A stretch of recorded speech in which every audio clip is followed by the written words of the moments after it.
Well, hi everyone. Welcome back. This is Kim, and I'm really glad you're here. Today I'm going to talk about how I consistently make over $30 an hour. This is nothing new. It's stuff I've talked about before. It's things that other people have talked about, but I wanted to summarize it all in one video and show you some examples of offers that are just losers and that no one should take. So, anyways, let's get started. Please don't forget to subscribe if you haven't already. I'd appreciate that. Okay, the ability to make money is real. Now, Doordash wants to pay as little as possible to the drivers.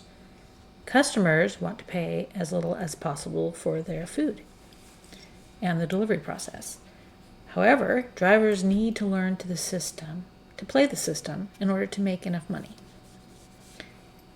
As a new driver, you may just go out there and accept everything, and you're going to make $9 or $10 an hour because all those low offers that take forever, they're eating up your time and you're not being compensated for it.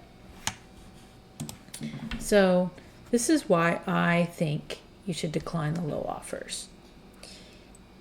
If drivers take the $3 and $4 offers, they are not even going to make minimum wage, because it takes time to do those offers, and you can maybe only do, 2 an hour. And if you take two $4, then that's $8 an hour. That's nothing.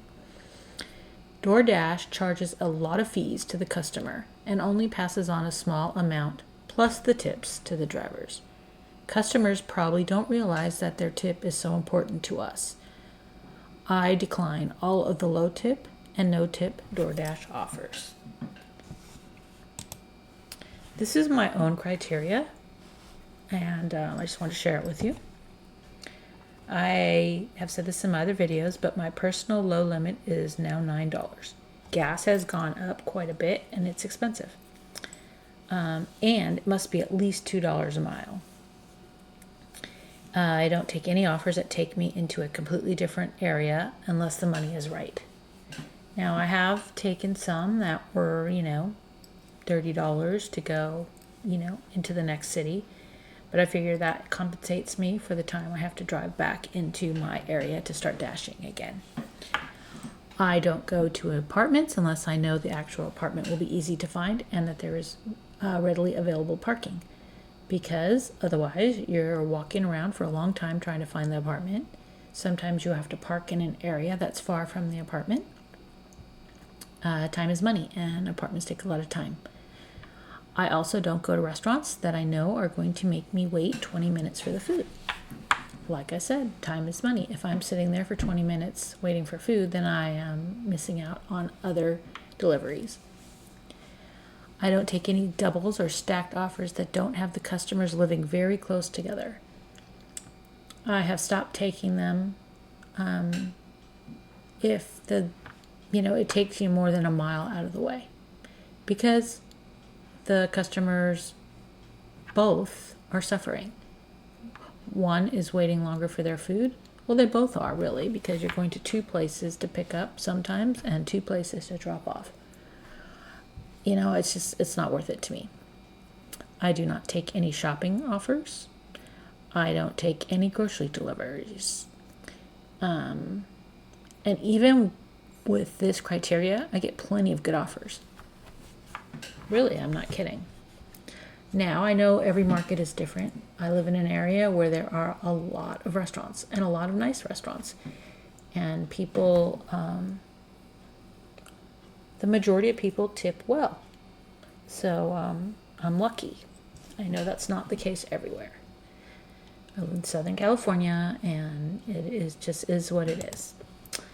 So here's an example of a delivery order I would never take. Okay, it's only 2 items. It's going 2.3 miles for $4.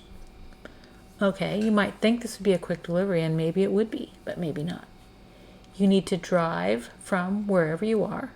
So here I am, I'm over here. I would have to drive all the way to this store, which, okay, it's not that far. But this street right here is very crowded. There's a lot of trucks. The lights are very long. If I'm stuck at this light waiting to turn right, behind someone that's going to go straight. There's a McDonald's right here. Anyways, this light could take, it seems like 5 minutes. I don't really know how long it is, but it's a very long light.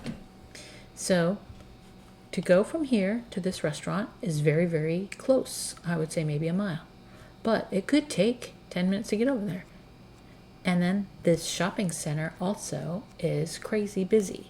So you get into the shopping center, there's Target, there's TJ Maxx, there's a whole bunch of stuff in this con. So not only is it taking you time to get in there, now you got to get in here, find a parking place. Then you have to leave, and you need to turn left. So you got to go out. There's a light here, another long light, another, tons and tons of trucks going by. Then you got to stop at this light, and you got to stop at this light. I mean, this could take a very long time to go this 2.3 miles. Okay, so, that doesn't even count the time going into the restaurant, ask for the food. It's not usually ready. Sometimes the wait can be long. I don't wait longer than, 5-10 minutes, but some people do. Then you got to go back to your car, pack up the food, drive to wherever the customer is, find parking again, walk to their home. If it's an apartment, which in the case I believe this is, this could take several minutes. You drop off the food, walk back to your car. Now you need to drive back to an area where you can get another offer. Okay, this whole thing could take up to 30 minutes, really, if everything goes wrong. If you have to wait at this light. If the food's not ready, if you have to wait at this light again, and this light again, and this light again. Anyways, and you're only getting $4. So it's just crazy. Never going to take those. Okay, here's another one.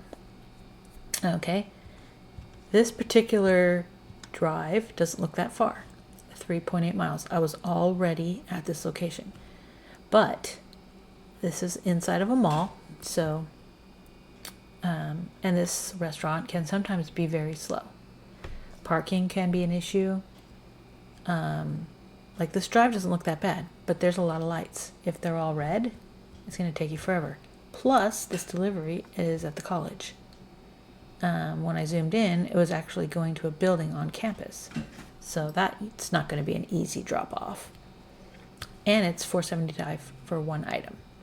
The customer probably didn't tip. That's probably just the DoorDash base pay. To me, it's definitely not an offer I would accept. It would take a long time. And then you got to drive all the way back down here to get some more offers. So, to me, this is a loser. I hope no one took it. Okay. This one is also one that I declined. 7.2 miles for $7.50. Now, there's nothing wrong with this place. It's in an easy to access little strip mall, easy in and out usually, but that's not the point. Now, I know that whole decline now thing. I'm not sure if it's still even going, that whole movement, but their thing is that they want people to use $7 as their loan limit, so they might take this offer. I'm not going to. My low limit is $9.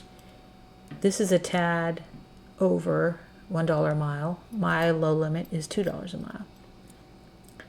There's probably a small tip included here, but the order is probably for 2 juices, so you're not going to get a ton of money out of this. This is what it's going to be. There's not going to be anything added to this. This delivery was also offered during peak dinner time. It would be really dumb to accept it and risk missing a really good order. And right after this, I did get an $18 order that was only about 4 miles total drive. If I had taken this $7.50, I would have missed on that. Now, if I was ready to go home and I lived in the area where the delivery was, and maybe I was already close to that restaurant, then maybe I would take it. I try to get deliveries at the end of my shift that leave me close to my house. So that would have been the only reason I would have taken this. But 90% of the time, I'm not taking any of these. I also wanted to show you this because it was enlightening. I tried to find DoorDash and Grubhub offers to compare that had similar totals. So this was Lazy Dog, Grubhub, and Lazy Dog, DoorDash. So Grubhub paid $11.53 and the customer only tipped $2, and I made $13.53. with the DoorDash pay was $4.25 and the customer tipped $10 and I made $14.25. So in this case, I did make more with the DoorDash, but it was because of the customer tip. If this customer had only tipped $3, this would have been $7.25. Obviously, I wouldn't have taken it. If this customer would have tipped well and tipped $10, this would have been $21.53. So it's interesting to me that Grubhub pays so much more in base pay, and generally the Grubhub customers tip much lower. And DoorDash customers tip higher, and DoorDash pays less. But to the customer, the costs are about the same. So DoorDash customers, I think, pay more in the long run than Grubhub customers do because they tip better. Here's another example. Both the same restaurant, Love Sushi. Grubhub pay was $9.24 and a $3 tip, so that was $12.24. And then here was DoorDash, paid $4 and customer tipped $10 again, so that was $14. So if they would have tipped $10, like this customer, that would have been, a $19 delivery, but it was only a $12 delivery. And in this one, if DoorDash would have paid $9 or whatever, it would have been $19. So it's interesting. I just thought it was interesting. I'm not saying one's right and one's wrong. I just find that Grubhub pays a bigger base pay, and DoorDash customers generally tip more.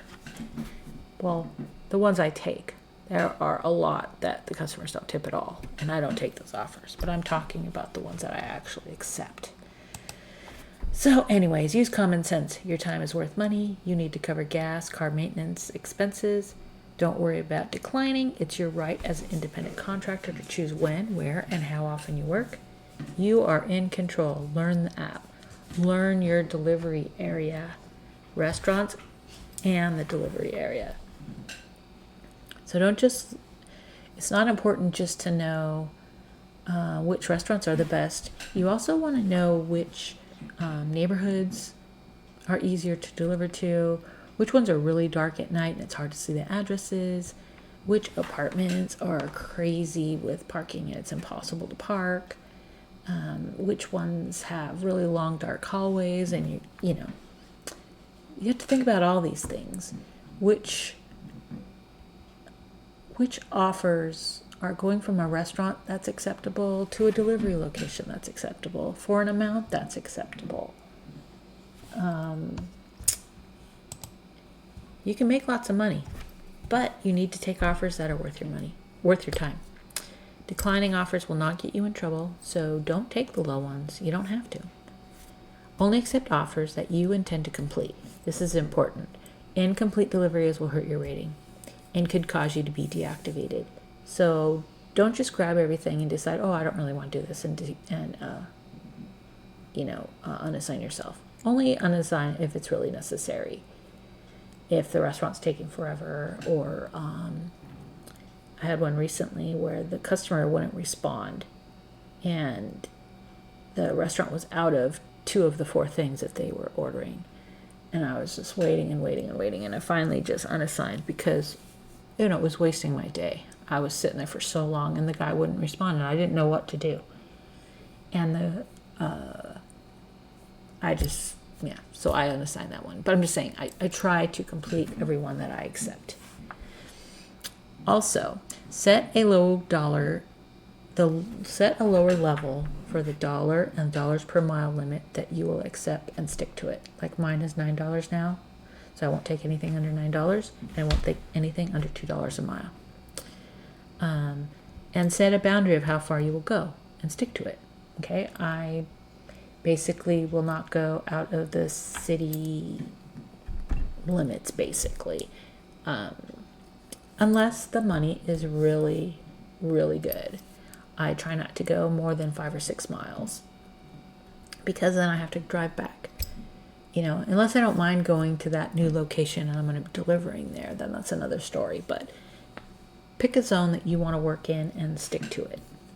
Have a strategy that works for you. Get it all set in your mind. How much are you going to accept? What are you not going to accept? Where are you going to go? Where are you not going to go? Etc. Remember that you deserve to make money. This is a job. This is a way to